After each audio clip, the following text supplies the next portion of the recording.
आज के कार्यक्रम जिनकी प्रेसिडेंसी में की जा रही है, जिनकी अध्यक्षता में की जा रही है, वो हम लोग के माननीय गिरजाधारी सर हैं, जो कि एक सीनियर डिविजनल अकाउंट ऑफिसर रहे हैं। सर कहते हैं काम करो ऐसा कि पहचान बन जाए, काम करो ऐसा कि पहचान बन जाए, हर कदम ऐसा चलो कि निशान बन जाए। यहाँ जिंदगी तो काट लेता है हर कोई, जिंदगी जियो ऐसा कि मिसाल बन जाए, जिंदगी जियो ऐसा कि मिसाल बन जाए। माननीय अध्यक्ष महोदय के लिए चाहेंगे कि आप लोग जोरदार ताली दें।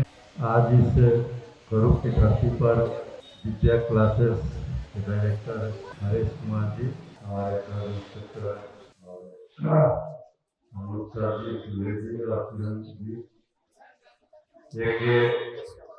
अपने अपने क्षेत्र के बहुत ही पूर्वक कार्य करने वाले और समाज को हिस्सा देने वाले व्यक्ति आपके बीच मौजूद है। हमारे सामने बच्चे बच्चियां और अभिभावक को मैं सभी लोगों को अपने तरफ से हार्दिक अभिनंदन और स्वागत करता हूँ। आज के इस पुस्तक लोकार्पण और सम्मान कार्यक्रम के अंतर्गत उपस्थित सभी लोगों को आज की परिप्रेक्ष्य में शिक्षा कहाँ से कहाँ पहुँच गई, सभी आप लोगों ने बिल्कुल से लेकर आज तक की बातें सुनी। बच्चे मन के सच्चे होते हैं और इनमें किसी प्रकार की भावना नहीं होती है, और वही एक भावना जो है अगर आगे भी बनी रहे तो उनका जीवन उज्जवल हो सकता है। तो कहा गया कि शिक्षक और बच्चे में एक कुम्हार और घड़े के संबंध होता है। बच्चे जो होते हैं कच्चे घड़े के समान, कच्चे मिट्टी के समान होते हैं, और टीचर जो होते हैं परिपक्व होते हैं, उसके कारीगर होते हैं। ये टीचर पर डिपेंड करता है कि बच्चे को आप किस तरह से शिक्षा दे रहे हैं, किस तरह मोड़ना चाह रहे हैं। आप जिस तरह कच्चे मिट्टी से अनेक तरह के घड़े बनाए जा सकते हैं, सुराही बनाई जा सकती है, दिया बनाई जा सकती है, खिलौने बनाई जा सकती है। तो एक मिट्टी तो एक ही है, बच्चे तो एक ही है, उसके कारीगर भी एक ही है, लेकिन बनाने का कला उसके पास होनी चाहिए। समय परिवर्तन नहीं होता, हम परिवर्तित हो जाते हैं। समय वही है, सूरज वही है, चांद वही है, सूरज वही समय पर उठता है, डूबता है, चांद वही समय पर निकलता है, डूबता है, धरती वही है, बारिश भी वही होती है, धान की लहराती खेतों से हमारा आगे देश से तुम्हारा असर वही है। लेकिन हम कहते हैं कि हमारा समय बदल गया, यार समय नहीं बदलता है, हम बदल जाते हैं। तो बच्चों को किस प्रकार से हम शिक्षा देनी है, एक टीचर पर बहुत बड़ा काफी निर्भर करता है। ये दुर्भाग्य की बात है कि आज के शिक्षक इस चीज को नहीं समझते हैं, और जिस तरह से बच्चों को हम शिक्षा दे रहे हैं वही बच्चा आगे कर रहा है। तो हमारे गार्जियन लोगों को, चाहे टीचर लोगों को, चाहे किसी को कष्ट हो रहा है कि परीक्षा में लोग मोबाइल की डिमांड कर रहे हैं, इस पेपर की डिमांड कर रहे हैं, हम देख कर लेते हैं। तो भाई किसी व्यक्ति अपनी गलती को स्वीकार करना सीख जाए, मुझे सब समान हो जाएगा। आज स्टूडेंट और टीचर को समान नहीं रह गया है। हम लोग सरकारी स्कूल से पढ़े हैं, लेकिन जब स्कूल में जाते थे तो एक हमारे दूल्हे जी हेडमास्टर आए, उन्होंने सिखाया कि प्रातः काल उठे होना था, मातु पिता नाहु माता। इस रामायण की चौपाई में बच्चों पर इतना असर का कि सारे बच्चे उठने के बाद स्कूल आने के पहले अपने माता पिता का चरण स्पर्श करके स्कूल आते थे और टीचर को पैर छूने के लिए लाइन रखती थी।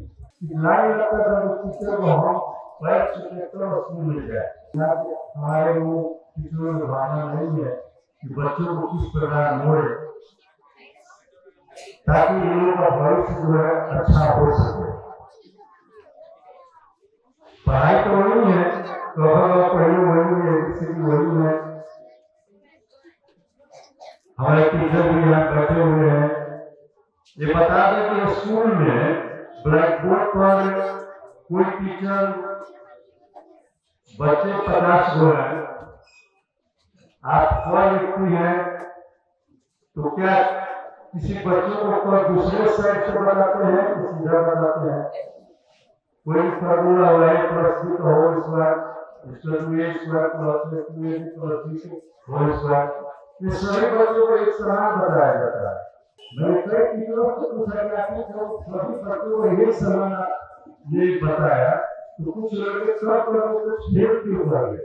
इसका मतलब ये आपने के शिक्षा में कहीं दोष है, आप लोग तो सही गाइडलाइन नहीं किया। तो ये शिक्षा का महत्व है और आज हम भूल गए हैं कि शिक्षा कितनी आगे शिक्षा की ऐसी चीज है जो व्यक्ति को फर्स्ट से अस्पष्ट ले जा सकता है।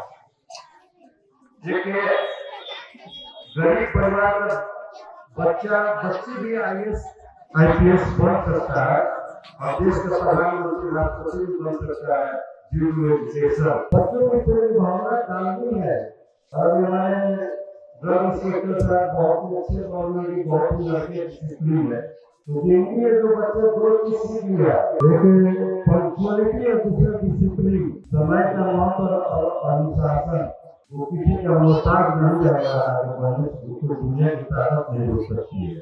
शिक्षा में बहुत बड़ी शक्ति है और education is the most important for everyone. आज के समय में शिक्षा सबके लिए बहुत जरूरी है। भले सरकार हमारी उदासीन है, लेकिन इस प्रकार हमारे हरेश से जिन्हें मेहनत किया है, इनकी मेहनत का मैं बहुत तारीफ करता हूँ कि एक सामान्य घर में पैदा और किस तरह से हमारी गरीबी में और कितने मुसीबतों का सामना करते हुए एक स्ट्रक्चर खड़ा किया, एक अपने आप में बेमिसाल है और लोगों को इससे शिक्षा लेने की जरूरत है। और किसी भी गांव की स्थिति को या शहर की स्थिति को चेंज करने के लिए 15 साल काफी है। मैंने बहुत से टीचरों को कहा कि आप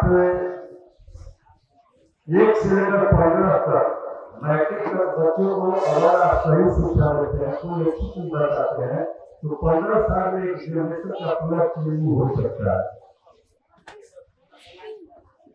तो शिक्षा में इतनी शक्ति है, ताकत है। हमारे संविधान निर्माता बाबा साहब डॉक्टर भीमराव अम्बेडकर ने कहा था कि शिक्षा उस श्रेणी का वो रूप है जो पिएगा वो दहाड़ेगा। आप जो सोचेंगे वो मिलेगा। आज सबके लिए समान अवसर पूरा हुआ है हमारे देश में। कहीं भी कोई आगे बढ़ने के लिए तरसना नहीं है, लेकिन बहाना जिस दिन बनाना छोड़ दीजिएगा कि हम गरीब हैं, वो अमीर है, हमको पढ़ने को नहीं मिलता है, ये सब बहानेबाजी होते हैं। पढ़ने वाले लड़के पढ़ ही जाते हैं, क्योंकि मैं इसका खुद एग्जाम्पल हूँ। मैंने साइंस कॉलेज पटना से ग्रेजुएशन किया है और इस परिस्थिति में ट्यूशन पढ़ा कर मैं वहाँ पर एडमिशन किया और एक प्राचार्य बना और मैं आगे बच्चों के लिए काफी मैं कोशिश करता हूँ कि कहीं भी बच्चे हो अच्छी तरह से उनको सिखाया जाए, पढ़ाया जाए अच्छी अच्छी बातें बताई जाए।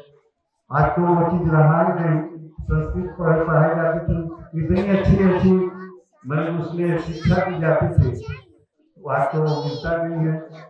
किताबें हमारे प्रिंटेड थी बहुत सी, जयशंकर प्रसाद की, दिनकर की, जो हमारे देश के अच्छे अच्छे कवि हुआ करते थे, इनको तो आज हटा ही दिया गया है सिलेबस में। तो बच्चे कहाँ जाएंगे, कहाँ से शिक्षा पाएंगे, टीचर क्या पढ़ाएंगे? टीचर तो सिलेबस के अंतर्गत ही पढ़ाएंगे जो सिलेबस दिया गया है, और उस सिलेबस किसी काम के नहीं है, उनका नैतिक पतन हो जाता है, नैतिकता में कोई सुधार नहीं होती है, जबकि मोरलिटी बहुत ही जरूरी है। एजुकेशन में एक सब्जेक्ट मोरलिटी का होना जरूरी है कि बच्चे का मोरल किस प्रकार है, उस पर एक अध्ययन होना चाहिए। एक अमीर खान की फिल्म रहती सितारे जमीन पर, उसमें एक एकदम पूरे जो लड़का किसी में मन नहीं लगता था, वो टीचर ने उसका अध्ययन किया कि कहाँ इसमें गड़बड़ हो रहा है, किस तरह वो जाना चाहता है, वो पढ़ने लिखने में मन लग रहा है, किस तरह जाना चाहता है। तो हमारे बच्चे को जबरदस्ती पढ़ाया जाता है, उसका रुचि को नहीं दिखाया जाता है, वो वैज्ञानिक बनेगा कि डॉक्टर बनेगा कि इंजीनियर बनेगा। जो उसके फादर है डॉक्टर है, डॉक्टर सोचता है कि मेरा बेटा डॉक्टर भी बने, इंजीनियर है तो सोचता है कि इंजीनियर भी बने, आईएएस है तो सोचता है कि मेरा बेटा आईएएस भी बने। इसलिए उसको समय जबरदस्ती बीत जाता है और नहीं करने जाता है। तो मैं